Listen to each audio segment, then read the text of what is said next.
நம்ம ஒசூர் வந்து ஜஸ்ட் ஒரு 1 கிலோமீட்டர் தாங்க. அதாவது கெஸ்ட் லைன் அமைஞ்சிருக்கு மாதாஜி டெம்பிள். இந்த கோவிலுடைய இந்த கோவில் எப்படி இருக்கோ அதே மாதிரி தாங்க ராமர் கோவிலும் கட்டியிருப்பாங்க. நீங்கள் பார்த்தீங்கன்னா தெரியும். இப்போ அயோத்தியில் ரீசனாக வந்து ஓப்பன் பண்ணாங்க இல்லைங்களா நம்ம மோடி ஐயா. ஸோ அதே சேம் இந்த டெம்பிளை பார்த்தா அந்த டெம்பிளை பார்க்க தேவையில்ல. ஸோ அவ்வளோ பியூட்டிஃபுல்லாக இருக்குது. ஃபுல் அண்ட் ஃபுல் பார்த்தீங்கன்னா இது வந்து ஸ்டோனாலே கட்டப்பட்டது.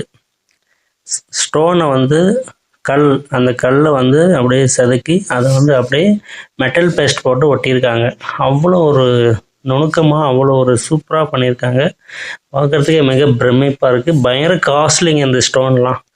இது வந்து ரொம்ப காஸ்ட் அதிகம். இது இங்கே கிடைக்காது. அதாவது வெளியிலேருந்து இம்போர்ட் பண்ணி அந்த ஸ்டோனை வந்து ஃபுல்லாக செதுக்கியிருக்காங்க. அப்படியே சிலை எப்படி செதுப்பாங்க அதே மாதிரி செதுக்கி மெட்டல் பேஸ்ட் போட்டு ஒட்டியிருக்காங்க. இது எத்தனை யுகங்கள் கடந்தாலும் எத்தனை வருஷங்கள் கடந்தாலும் இதனுடைய கலர்ஸ் வந்து சேட் ஆகாது. ஏன்னா அது ஸ்டோன் இருக்கிறது அப்படி தான், அதுதான் ரிஃப்ளெக்ட் ஆகும். அப்படியே இந்த சிலைகள் ஃபுல்லாகவே பார்த்திங்கன்னா அந்த ஸ்டோனாலே வடிவமைச்சிருக்காங்கன்னா பார்த்துக்காங்களே. ஃபுல் அண்ட் ஃபுல் பார்த்திங்கன்னா சிமெண்ட் எதுவுமே யூஸ் பண்ணல, கல் எதுவுமே யூஸ் பண்ணல. இந்த கல் வந்து ரொம்ப காஸ்ட்லியான ஸ்டோன். அந்த ஸ்டோன் தான் வந்து இந்த மார்பிள் அதெல்லாம் சொல்லுவோம் இல்லைங்களா, அதை விட கொஞ்சம் காஸ்ட்டு. இந்த அம்மன் தான் இதில் வந்து இருக்காங்க. அப்புறம் சிவா டெம்பிள் வச்சுருக்காங்க, லிங்கம் இருக்குது, மாதாஜின்னு சொல்லுவாங்க.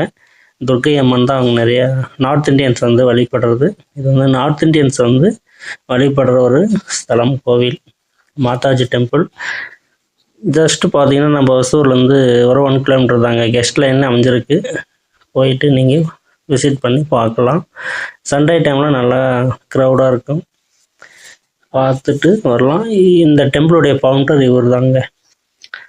இவர் தான் உருவாக்குனது. இது கிட்டத்தட்ட எனக்கு தெரிஞ்ச ஒரு 20 இயர்ஸாகவே இருக்குது. அதுக்கு முன்னாடி எவ்வளோ நாள் இருக்குதுன்னு தெரியல. ஸோ ரொம்ப ஒரு அற்புதமான ஒரு டூரிஸ்ட் பிளேஸு. இங்கேருந்து ஜஸ்ட்டு ஒரு வாக்கபிள் டிஸ்டன்ஸு தான். இன்னொரு டெம்பிள் நான் போட்டிருப்பேன் இதே மாதிரி ஒயிட் கலரில் இருக்குது. அது பார்த்தீங்கன்னா ஃபுல்லாக பளிங்கு சிலையாலே கட்டியிருப்பாங்க. அந்த கோவிலுக்கும் இந்த கோவிலுக்கும் ஜஸ்ட்டு வாக்கபிள் டிஸ்டன்ஸ் தான் இருக்கும். அந்த வீடியோ இதில் இருக்குது பாருங்கள். ரெண்டுமே பக்கம் தான் இருக்குது. சண்டே டைம் போனீங்கன்னா உங்களுக்கு ஒரு 1 டே ஃபுல்லாக ஸ்பெண்ட் பண்ணுற மாதிரி பண்ணியிருக்காங்க. உள்ளே வந்து ஸ்வீட் பிரசாதெல்லாம் கொடுத்தாங்க. நாங்கள் நியூ இயர்க்காக போயிட்டுருந்தோங்க. ஸோ ரொம்ப நல்லா இருக்குங்க. குழந்தைங்களோட கூட்டிகிட்டு போயிட்டாங்க. ஆனால் உள்ளே வந்து கருவறையில் வந்து ஃபோட்டோ வீடியோ எடுக்க அலவுட் இல்லை. வெளியே வந்து நம்ம எடுத்துக்கலாம். ரொம்ப சூப்பராக இருக்குது. இவர் தான் லிங்கம். இதை வந்து